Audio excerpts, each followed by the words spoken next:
요즘 조금만 걸어도 다리가 묵직하고 계단을 오르내릴 때마다 무릎이 덜컥거리지 않으세요? 10년 전만 해도 하루 종일 서서 일해도 끄떡없었는데 요즘은 손주 따라 산책 나가는 것도 힘드실 겁니다. 안녕하세요. 저는 30년째 내과를 진료하고 있는 정선우 교수입니다. 오늘은 많은 분들이 잘못 알고 계신 우유로는 절대 채워지지 않는 칼슘의 진실을 알려드리려 합니다. 73세 이도현 어르신은 계단을 내려오다 발을 헛디뎌 고관절이 부러졌습니다. 수술 후 회복이 더뎠지만 식단을 완전히 바꾼 뒤 6개월 만에 뼈밀도 수치가 정상의 90% 이상으로 회복되었죠. 오늘 영상 끝까지 함께 하시면 뼈를 젊게 만드는 칼슘 저장고 음식 3가지, 흡수율을 높이는 생활습관 4가지, 그리고 골다공증을 되돌리는 식단법까지 정확히 배우실 수 있습니다. 이 영상이 여러분의 평생 뼈 건강을 바꿀 수도 있습니다. 지금 좋아요 한번 눌러두세요. 우유보다 강한 진짜 칼슘의 비밀, 지금 바로 시작합니다. 여러분, 혹시 이런 경험 있으신가요? 손주를 안으려다 허리가 뚝 하고 삐끗한 적, 아무리 쉬어도 다리가 묵직하게 아픈 적, 혹은 특별히 다친 기억도 없는데 팔이나 갈비뼈가 부러진 적이 있으신가요? 이런 증상, 단순한 노화 때문만은 아닙니다. 바로 골다공증이 조용히 시작된 신호일 수 있습니다. 골다공증은 이름 그대로 뼈 속이 비어가는 병입니다. 겉보기엔 멀쩡해 보여도 현미경으로 들여다보면 튼튼했던 뼈 기둥 사이가 스펀지처럼 구멍이 숭숭 뚫려 있습니다. 이 병이 무서운 이유는 바로 조용히 진행된다는 점입니다. 아프지도 않고 특별한 경고도 없이 천천히 뼈의 구조가 무너집니다. 제가 진료했던 69세 정혜숙 어르신이 그랬습니다. 평소 건강을 자부하시던 분이었어요. 그날도 평소처럼 청소를 하다가 먼지를 털며 재채기를 한번 했을 뿐인데 갈비뼈가 부러졌습니다. 선생님, 이게 말이 돼요? 재채기 한번 했을 뿐인데요. 하지만 검사 결과는 심각했습니다. 골밀도 수치가 정상인의 절반 수준이었습니다. 이게 바로 골다공증의 무서움입니다. 넘어지지 않아도 충격이 없어도 단지 재채기나 무거운 물건을 잠시 들었을 뿐인데도 뼈가 부러질 수 있는 상태, 그게 골다공증 2기 이상입니다. 보통 50대 후반부터 골밀도는 빠르게 떨어지기 시작합니다. 특히 여성분들은 폐경 이후 여성 호르몬이 줄어들면서 뼈를 지탱하던 칼슘이 더 쉽게 빠져나갑니다. 실제 통계에 따르면 60세 이상 여성의 3명 중 1명은 이미 골다공증 전 단계에 있습니다. 그런데 문제는 대부분 자신이 골다공증인 줄도 모른다는 겁니다. 왜일까요? 골다공증은 혈압처럼 수치로 느껴지지 않기 때문입니다. 혈압은 어지럽고 혈당은 피곤하지만 뼈는 부러지기 전까지는 아무 증상도 없습니다. 그래서 제가 늘 말씀드립니다. 골다공증은 뼈의 침묵 속에서 진행되는 병입니다. 그렇다면 왜 뼈가 이렇게 약해질까요? 가장 큰 원인은 바로 칼슘 부족입니다. 진료실에서 이런 말씀을 자주 듣습니다. 선생님, 저는 매일 우유 마시는데요. 그런데 놀랍게도 많은 분들이 칼슘을 충분히 섭취하고도 몸이 제대로 받아들이지 못하고 있습니다. 나이가 들면 위산 분비가 줄어듭니다. 위산이 줄면 음식 속의 칼슘이 잘 녹지 않아 몸속으로 흡수되기 어렵습니다. 또한 한국인 절반 이상은 유당불내증을 가지고 있습니다. 즉, 우유를 마시면 배가 더부룩하거나 설사를 하는 체질이죠. 이 경우 장이 손상되면서 오히려 칼슘 흡수율은 더 떨어집니다. 결국 얼마나 먹느냐보다 중요한 건 얼마나 흡수되느냐입니다. 칼슘이 몸속으로 들어오지 못하면 우유를 아무리 마셔도 뼈는 여전히 약해질 수밖에 없습니다. 그래서 지금부터는 우유 대신 어떤 음식이 뼈로 직접 가는 칼슘을 공급해 주는지, 그리고 왜 나이에 따라 흡수율이 달라지는지를 조금 더 구체적으로 살펴보겠습니다. 여러분, 우리가 흔히 알고 있는 칼슘 섭취법에는 큰 오해가 하나 있습니다. 칼슘은 많이 먹을수록 좋다. 하지만 그건 절반만 맞는 말입니다. 칼슘은 많이 먹는다고 다 우리 몸에 뼈로 가는 게 아닙니다. 중요한 건 얼마나 흡수되느냐, 즉 흡수율이에요. 이 개념을 모르고 섭취하면 마치 구멍난 컵에 물을 붓는 것과 같습니다. 아무리 채워도 새어나가 버리죠. 우리가 흔히 칼슘이 많다고 알고 있는 음식들을 볼까요? 우유, 시금치, 멸치, 두부, 해조류. 이들 중에서 실제로 몸속으로 가장 잘 들어가는 칼슘은 무엇일까요? 놀랍게도 시금치의 칼슘 흡수율은 고작 5%. 즉, 시금치로 칼슘을 섭취하겠다는 건 20접시를 먹어도 단 1접시만 흡수된다는 뜻입니다. 왜냐하면 시금치에는 옥살산이라는 성분이 들어있어 칼슘과 결합해 불용성 수산칼슘으로 변하기 때문이에요. 이 형태의 칼슘은 소화기관을 통과하며 그대로 몸 밖으로 배출됩니다. 두부는 어떨까요? 두부에는 칼슘이 꽤 들어있지만 같이 먹는 반찬에 따라 흡수율이 크게 달라집니다. 시금치나 근대처럼 수산이 많은 채소와 함께 먹으면 역시 흡수가 떨어지죠. 그렇다면 우유는? 우유의 칼슘 흡수율은 약 32%입니다. 즉, 우유 200mg 중 실제 뼈로 가는 건 60mg 정도. 게다가 우유를 마실 때 유당불내증이 있는 분들은 소화불량이나 설사를 겪습니다. 이 경우 장이 약해지면서 오히려 칼슘 흡수가 더 떨어집니다. 그리고 한 가지 더 중요한 사실. 우유의 칼슘은 동물성 칼슘이라 위산이 충분히 분비되어야 흡수가 잘 됩니다. 하지만 60세 이후부터는 위산 분비가 절반 이하로 줄어들죠. 젊을 땐 효과적이지만 시니어분들에겐 오히려 비효율적일 수 있다는 겁니다. 그렇다면 왜 우리는 이렇게 흡수되지 않는 칼슘만 먹고 있을까요? 그 이유는 아주 단순합니다. 우리가 보는 대부분의 건강 정보가 함량 기준으로만 표시되어 있기 때문이에요. 예를 들어 식품 포장지에는 이렇게 적혀 있습니다. 칼슘 200mg 함유. 하지만 거기에 흡수율은 없습니다. 즉, 표면의 숫자는 높지만 실제 몸에 남는 양은 얼마 되지 않는 거죠. 여기서 정말 중요한 포인트가 있습니다. 흡수율 높은 칼슘이 진짜 칼슘이다. 그럼 어떤 음식이 흡수율이 높을까요? 놀랍게도 우리 주변에 늘 있는 채소 중에 있습니다. 브로콜리, 케일, 양배추 같은 십자화과 채소들은 칼슘 흡수율이 무려 61에서 65%에 달합니다. 우유의 2배 이상이에요. 게다가 비타민 K, 설포라판, 폴리페놀 같은 뼈 대사에 관여하는 미세 영양소들이 함께 들어있어 흡수된 칼슘이 실제로 뼈 속에 자리 잡을 확률이 훨씬 높습니다. 브로콜리에 들어있는 설포라판은 뼈를 갉아먹는 염증 물질을 억제하는 효과가 있습니다. 쉽게 말하면 뼈의 도둑을 잡는 경찰관 역할을 하는 셈이죠. 제가 진료했던 65세 장선이 어르신의 경우가 그렇습니다. 우유 대신 브로콜리와 양배추를 꾸준히 드셨습니다. 처음엔 맛이 없다고 힘들어 하셨지만 한 달 뒤엔 스스로 이제는 없으면 허전하다고 하시더군요. 1년 뒤 재검사에서 뼈밀도 수치가 정상인의 92%까지 회복됐습니다. 그 어르신은 저에게 이런 말을 남기셨어요. 선생님, 저는 이제 우유보다 브로콜리가 더 믿음직해요. 여기서 또 하나 짚고 넘어가야 할 것이 있습니다. 칼슘의 흡수를 방해하는 요인들. 1. 나트륨 과다 섭취. 짠 음식은 체내 나트륨을 높이고 이 나트륨을 배출하기 위해 소변으로 칼슘이 빠져나갑니다. 2. 카페인, 탄산음료 커피 하루 3잔 이상, 탄산음료 자주 드시는 분들은 칼슘 손실량이 30% 늘어납니다. 3.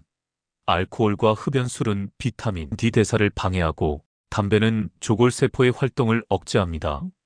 결국 칼슘이 뼈에 자리 잡지 못하게 하죠. 4. 단백질 과잉 섭취. 특히 고기 위주 식단은 체내 산성화를 일으켜 칼슘을 소변으로 배출시키기도 합니다. 이쯤에서 한 가지 의문이 생길 거예요. 그럼 나는 지금 제대로 칼슘을 흡수하고 있는 걸까? 확인하는 간단한 방법이 있습니다. 손톱이 자주 갈라지고 세로줄이 생긴다.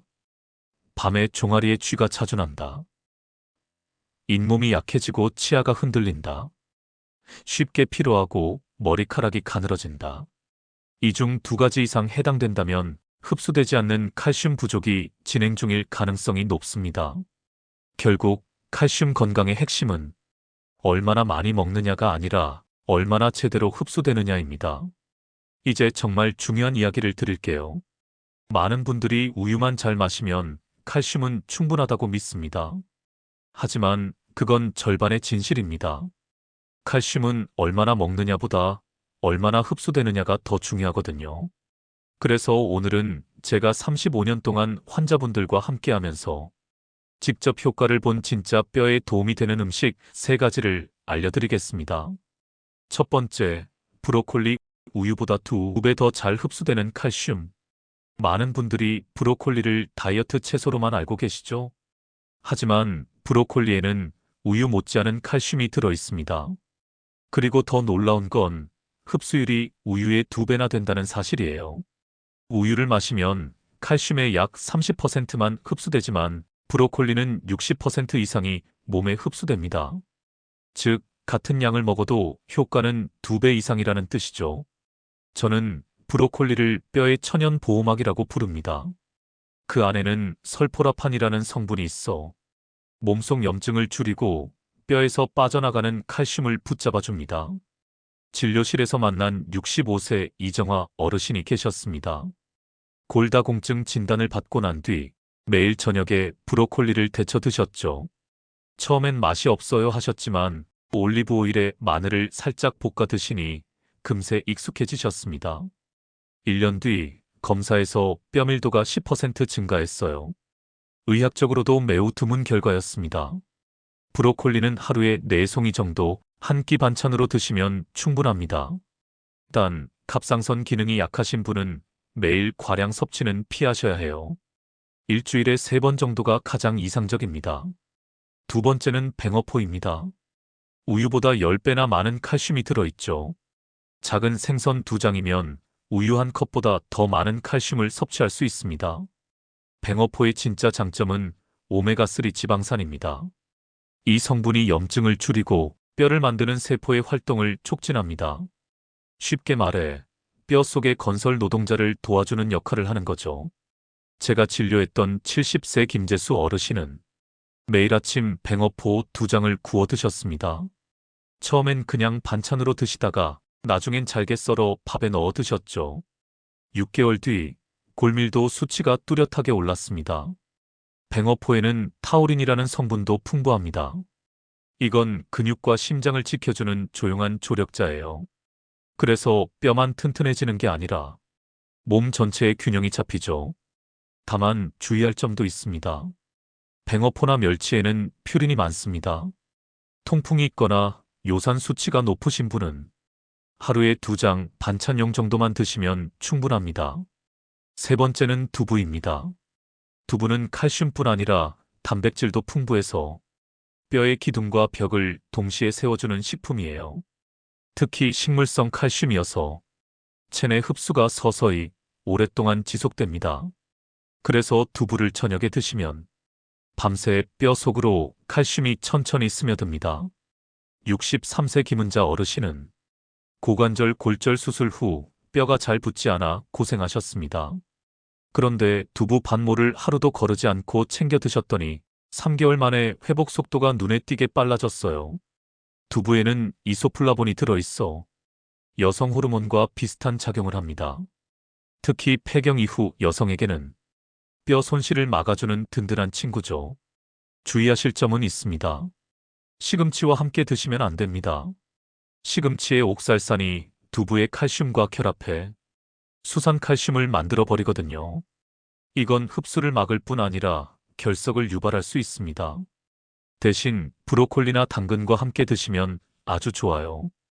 여러분, 여기까지가 먹는 칼슘의 완성형 3대장입니다. 브로콜리로 흡수율을 높이고 뱅어포로 양을 채우고 두부로 지속력을 더하는 구조예요. 이 3가지를 한 주에 3번 이상 챙겨 드시면 비싼 영양제보다 훨씬 강한 효과를 얻을 수 있습니다. 여러분, 아무리 좋은 음식을 드셔도 몸에서 흡수되지 않으면 소용이 없습니다. 그래서 오늘은 칼슘이 뼈까지 잘 도착하게 돕는 4가지 생활 습관을 알려드리겠습니다. 첫 번째는 햇볕입니다. 햇볕은 비타민 D를 만들어주는 최고의 선물이에요. 비타민 D가 없으면 칼슘은 장 속에서 그냥 빠져나가 버립니다. 즉, 문 앞까지 온 칼슘을 맞이하지 못하는 셈이죠. 햇볕은 하루 15분이면 충분합니다. 가장 좋은 시간은 오전 10시에서 오후 2시 사이입니다. 그 시간에 손등이나 얼굴만이라도 잠시 햇볕에 노출해 보세요. 만약 외출이 어렵다면 표고버섯, 연어, 달걀 노른자처럼 비타민 D가 풍부한 음식으로 대신할 수도 있습니다. 두 번째는 마그네슘입니다. 마그네슘은 칼슘을 뼈로 실어 나르는 운반자입니다. 이게 부족하면 칼슘이 뼈에 제대로 저장되지 못하고 혈관에 남아버릴 수도 있어요. 그래서 칼슘을 챙길 때는 마그네슘을 함께 섭취하는 것이 중요합니다. 가장 이상적인 비율은 칼슘 2 마그네슘 1이에요. 미역, 다시마 같은 해조류, 호두, 아몬드 같은 견과류에 마그네슘이 풍부합니다. 특히 아침 식사 후에 아몬드 10알 정도면 충분합니다. 세 번째는 비타민 K입니다. 비타민 K는 칼슘이 뼈 속에 착 달라붙게 도와주는 접착제 역할을 합니다. 이게 부족하면 칼슘이 혈관에 남아서 동맥 경화를 일으킬 수도 있죠. 비타민 K는 초록색 채소에 많습니다. 케일, 시금치, 브로콜리, 청경채. 이런 채소를 하루 한 번만 드셔도 충분합니다. 특히 브로콜리는 칼슘과 비타민 K를 동시에 함유하고 있어서 한 끼 완성형 식품이라고 할 수 있습니다. 네 번째는 비타민 C입니다. 뼈의 30%는 단단한 돌덩이가 아니라 콜라겐으로 구성되어 있습니다. 그래서 비타민 C가 부족하면 칼슘이 들어와도 뼈가 쉽게 부서질 수 있어요. 귤, 오렌지, 키위, 딸기 같은 과일을 하루 한두 번만 드셔도 충분합니다. 비타민 C는 수용성이기 때문에 몸에 쌓이지 않고 바로 소모돼요. 그래서 꾸준히 자주 드시는 게 좋습니다. 여기까지 정리해 볼까요? 비타민 D는 열쇠, 마그네슘은 운반차, 비타민 K는 접착제, 비타민 C는 뼈의 탄성줄입니다. 이 네 가지가 함께 움직여야 먹은 칼슘이 헛되지 않고 진짜 뼈 속 칼슘으로 바뀝니다. 이제 이론은 충분하죠? 그렇다면 실제로 하루 식단은 어떻게 짜야 할까요? 오늘부터 바로 실천할 수 있는 하루 1000mg 칼슘 루틴을 알려드리겠습니다. 아침 부드럽게 시작하는 브로콜리 두부국. 아침에는 속이 편해야 합니다. 그래서 두부 반 모와 브로콜리 4송이만 있으면 충분해요. 두부는 밤새 약해진 몸에 단백질과 칼슘을 채워주고 브로콜리는 비타민과 마그네슘이 함께 들어있어서 흡수율을 높여줍니다. 끓는 물에 살짝 데친 브로콜리에 두부를 넣고 간단히 된장국처럼 끓여보세요. 이 한 그릇으로 약 300mg이 칼슘을 섭취할 수 있습니다. 밥은 현미나 잡곡으로 바꾸면 더 좋습니다. 칼슘뿐 아니라 식이섬유도 풍부해서 장 건강까지 챙길 수 있죠. 점심 멸치볶음과 양배추쌈 한 접시. 점심에는 멸치와 양배추, 이 두 가지를 기억하세요. 멸치볶음 반찬 한 줌이면 우유 2컵 분량의 칼슘을 얻을 수 있습니다. 여기에 양배추쌈을 곁들이면 흡수율이 배가 됩니다. 양배추는 브로콜리처럼 십자화과 채소입니다. 비타민 K가 풍부해 칼슘이 뼈에 잘 붙도록 도와주죠. 멸치볶음할 때 너무 짜게 하지 마세요. 나트륨이 많으면 오히려 칼슘이 소변으로 빠져나갑니다. 간단히 볶은 멸치에 마늘을 살짝 넣어 향만 더해보세요. 짠맛 대신 고소함이 살아납니다. 이렇게 드시면 점심 한 끼에 약 350mg의 칼슘을 얻을 수 있습니다.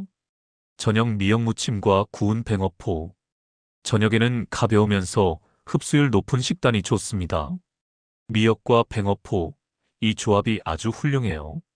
미역에는 칼슘뿐 아니라 마그네슘이 풍부해 칼슘 운반을 돕습니다.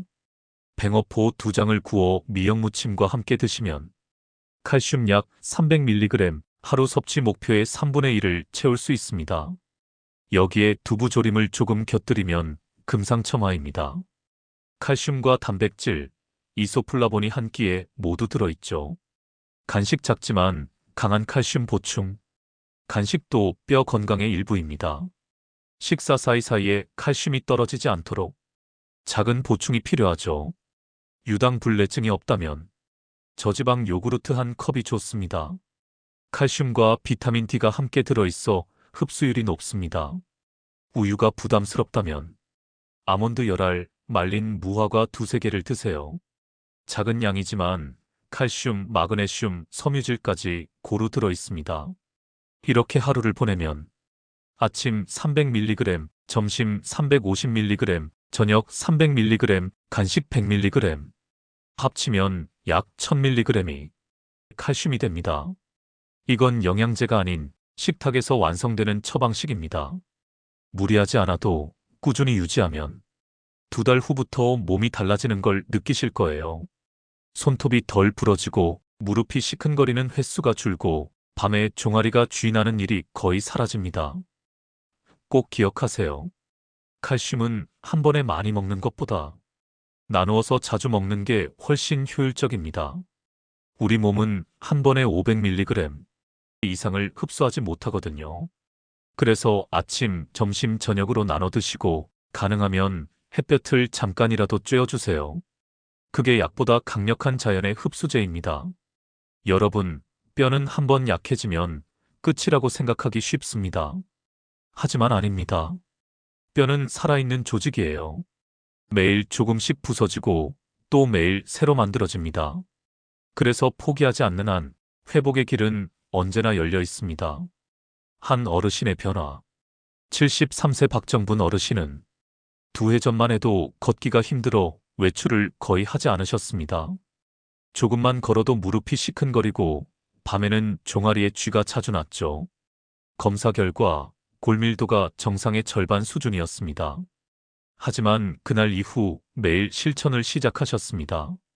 아침엔 브로콜리 두부국, 점심엔 멸치와 양배추쌈, 저녁엔 뱅어포와 미역무침.